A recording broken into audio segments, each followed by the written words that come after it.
What if you could send money across the world in seconds without the bank taking a cut? Cryptocurrency is shaking the financial world, and Brian Armstrong, CEO of Coinbase, reveals how it's breaking banks' grip on your cash. In this video, we dive into his explosive podcast hosted by Shawn Ryan, unpacking 10 game-changing takeaways. From Bitcoin's hidden power to Armstrong's fight against regulators, you'll discover secrets that could redefine your financial future. Let's jump in. Takeaway 1. Crypto destroys banks.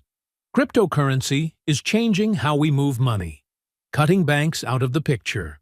Brian Armstrong explains that traditional systems like credit cards charge businesses 2 to 3% per transaction, eating into their profits. For example, a small coffee shop might lose hundreds of dollars monthly on card fees alone. Wire transfers can cost $50 and take days to clear. Stablecoins like USDC, backed by U.S. Treasuries, move money in seconds for less than a cent. These digital dollars also pay users 4.5% interest, unlike most bank savings accounts that offer almost nothing. In countries like Argentina, where hyperinflation wipes out savings, crypto lets people store value without trusting banks. Armstrong's app, Base, launched in beta in 2025, lets creators like YouTubers get paid directly by fans, skipping platforms like PayPal that take a cut. This shift puts money back in people's pockets. Crypto also protects against deplatforming, so no bank can freeze your account for political reasons. Central banks, even in the US, now hold Bitcoin as a reserve, showing crypto's growing power. This is a financial revolution that could make banks obsolete. Now, let's explore how Bitcoin's design started this disruption. Takeaway 2. Bitcoin's revolutionary design. The Bitcoin white paper from 2008 introduced a digital currency that no one can control. Brian Armstrong says its decentralized system stops any government or company from manipulating it. Unlike a photo you can copy endlessly, Bitcoin's algorithm limits its supply, like rare gold. This makes it a safe store of value, unlike dollars that lose worth with inflation. For example, if you saved $1,000 in year 2000, it buys less today, but Bitcoin often grows in value. The white paper, possibly by Hal Finney or Nick Szabo, hid a message about the 2008 bank crisis, showing Bitcoin's goal to challenge corrupt systems. Experts have tried cracking Bitcoin's code for over 13 years, but it's unbreakable. Even China's government can't shut it down. Armstrong calls it a computer science miracle, letting you send money to anyone worldwide without bank fees. It's like the internet for cash, free from control. Bitcoin's price keeps hitting new highs as trust grows. This design is why crypto threatens banks. Next, let's see how Coinbase keeps your crypto safe from hackers. Takeaway 3. Securing crypto against threats. Brian Armstrong built Coinbase to protect your money from cyber threats. Most customer funds sit in cold storage, offline vaults disconnected from the internet. Keys to these vaults are split across secure spots worldwide, needing agreement to unlock. If half the keys are lost, your money stays safe, like a bank vault surviving a fire. Coinbase tests its systems yearly with expert hackers to stay strong. Armstrong tackles future risks like quantum computers, which could crack weak encryption. Crypto's advanced codes are being upgraded to stay ahead, unlike banks' older systems. For example, a bank's outdated security might let hackers steal your savings, but Coinbase's refunds users hit by breaches. Once, hackers bribed Coinbase staff for data, but Armstrong turned a $20 million ransom into a bounty to catch them. This got 5,000 tips, helping police track the criminals. His focus on security makes crypto a trusted alternative to banks. This trust is key to crypto's rise. Let's look at how Armstrong fought government attacks on crypto. We're about to dive into the most exciting part of this video. If you're enjoying it, hit the thumbs up below and share this video in your WhatsApp groups. It really helps us keep making great content. Don't forget to leave a comment and hit subscribe for more. Now let's continue with the video. Takeaway 4. Facing regulatory battles. Brian Armstrong faced brutal government pushback to protect Coinbase. Under the Biden administration, Elizabeth Warren and SEC Chair Gary Gensler targeted crypto. Warren pressured banks to shun crypto firms, trying to choke their growth. Gensler, once pro-crypto, flipped to attack Coinbase, likely chasing political power. The SEC greenlit Coinbase's 2021 public listing, but later sued it, claiming rule breaks without clear guidelines. Armstrong met the SEC 30 times, getting no answers, yet faced a lawsuit. He fought back, spending $50 million on legal battles over 2 years. The lawsuit tanked Coinbase's stock as investors got spooked. For example, a small crypto startup might have folded under that pressure. A new SEC chair under Trump dismissed the case, costing Coinbase nothing. Armstrong's stand saved the U.S. crypto industry from being pushed overseas.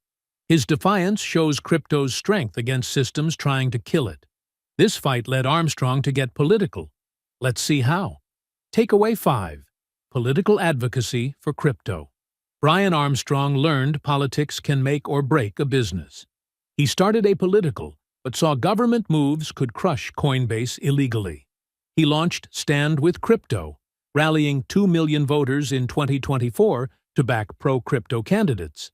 His Fair Shake PAC, funded with $140 million, supported candidates across parties, ousting anti-crypto Senator Sherrod Brown. Armstrong met Brown repeatedly, even bringing Ohio entrepreneurs, but Brown ignored them.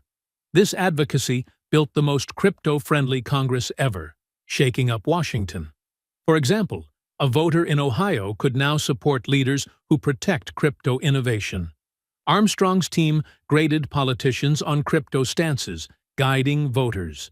He says anti-crypto politicians risk losing elections as voters demand progress.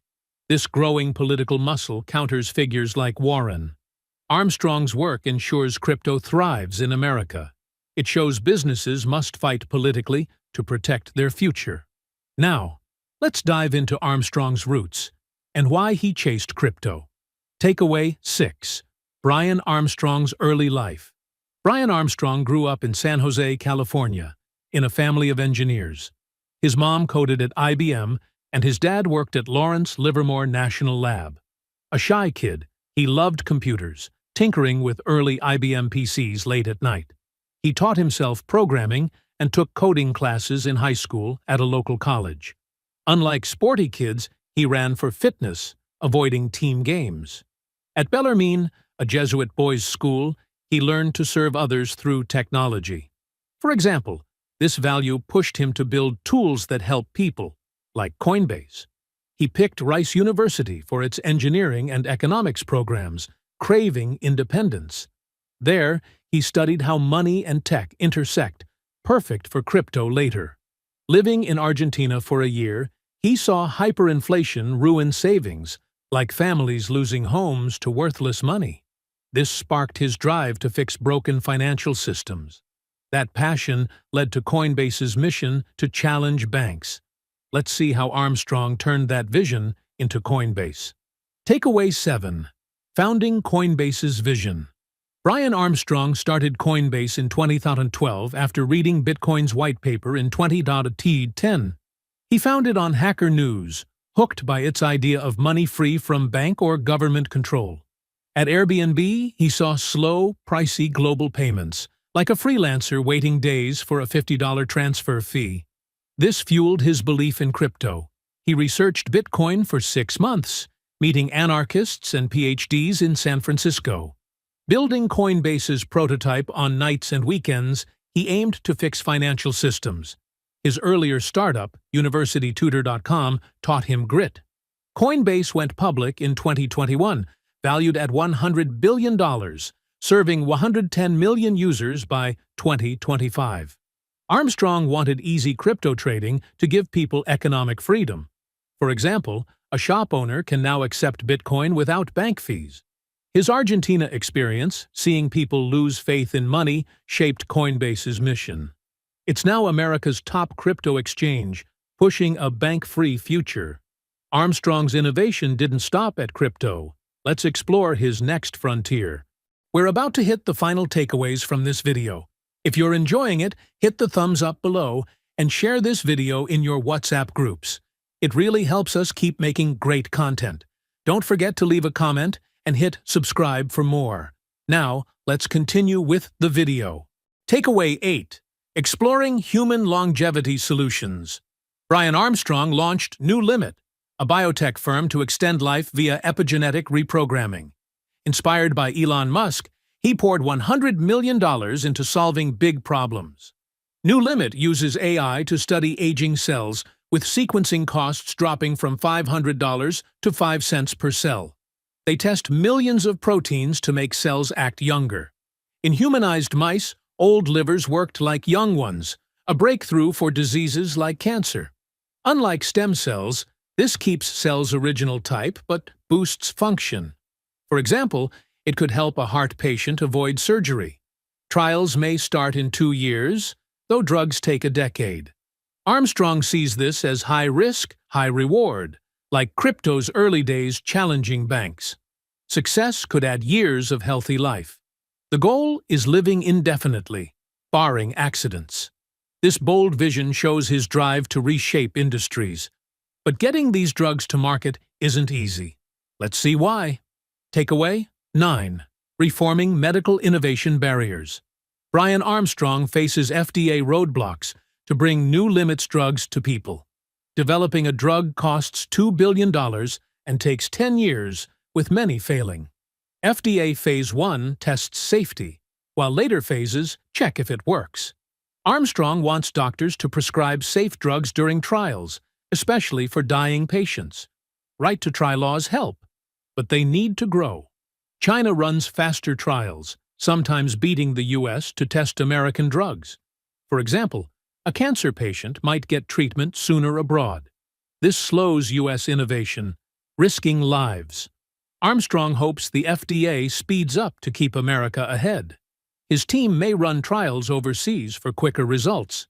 Longevity drugs could stop diseases like Alzheimer's by fixing brain cells. Like crypto-fighting banks, he sees regulation as a barrier to progress. Let's wrap up with Armstrong's advice for dreamers like him. Takeaway 10. Advice for new innovators. Brian Armstrong pushes new founders to act, even if unsure. Overthinking risks like regulations or rivals freezes people. He says start with any idea, even a bad one, to learn what's next. Coinbase's first app flopped, but it showed him the way. Entrepreneurship is like climbing a foggy mountain. You move to see the path. Fear of looking dumb stops many, but winners ignore it. Armstrong, maybe on the autism spectrum, says some founders thrive by shrugging off judgment. For example, his early failures like universitytutor.com built resilience. He urges trying lots of ideas, as most fail, but spark better ones. Anyone can start and adapt, like he did with Coinbase's bank-busting mission. Risk-taking builds world-changing companies. This mindset drives innovation in crypto and beyond. Crypto's power to destroy banks isn't just a catchy phrase, it's a reality Brian Armstrong is building. From Bitcoin's unbreakable code to Coinbase's fight against regulators, he's reshaping how we think about money. These 10 takeaways show a man driven by broken systems to create freedom, not just wealth. What's next for crypto, and how will it change your life? Hit subscribe, share your thoughts in the comments, and let's explore this financial revolution together. Thank you for watching. If you'd like to support this channel, hit the thanks button below. It really helps us keep going. If you enjoyed this summary, please leave a like and share it in your WhatsApp groups. To join discussion about this video, drop a comment below. And for more videos like this, hit the subscribe button below.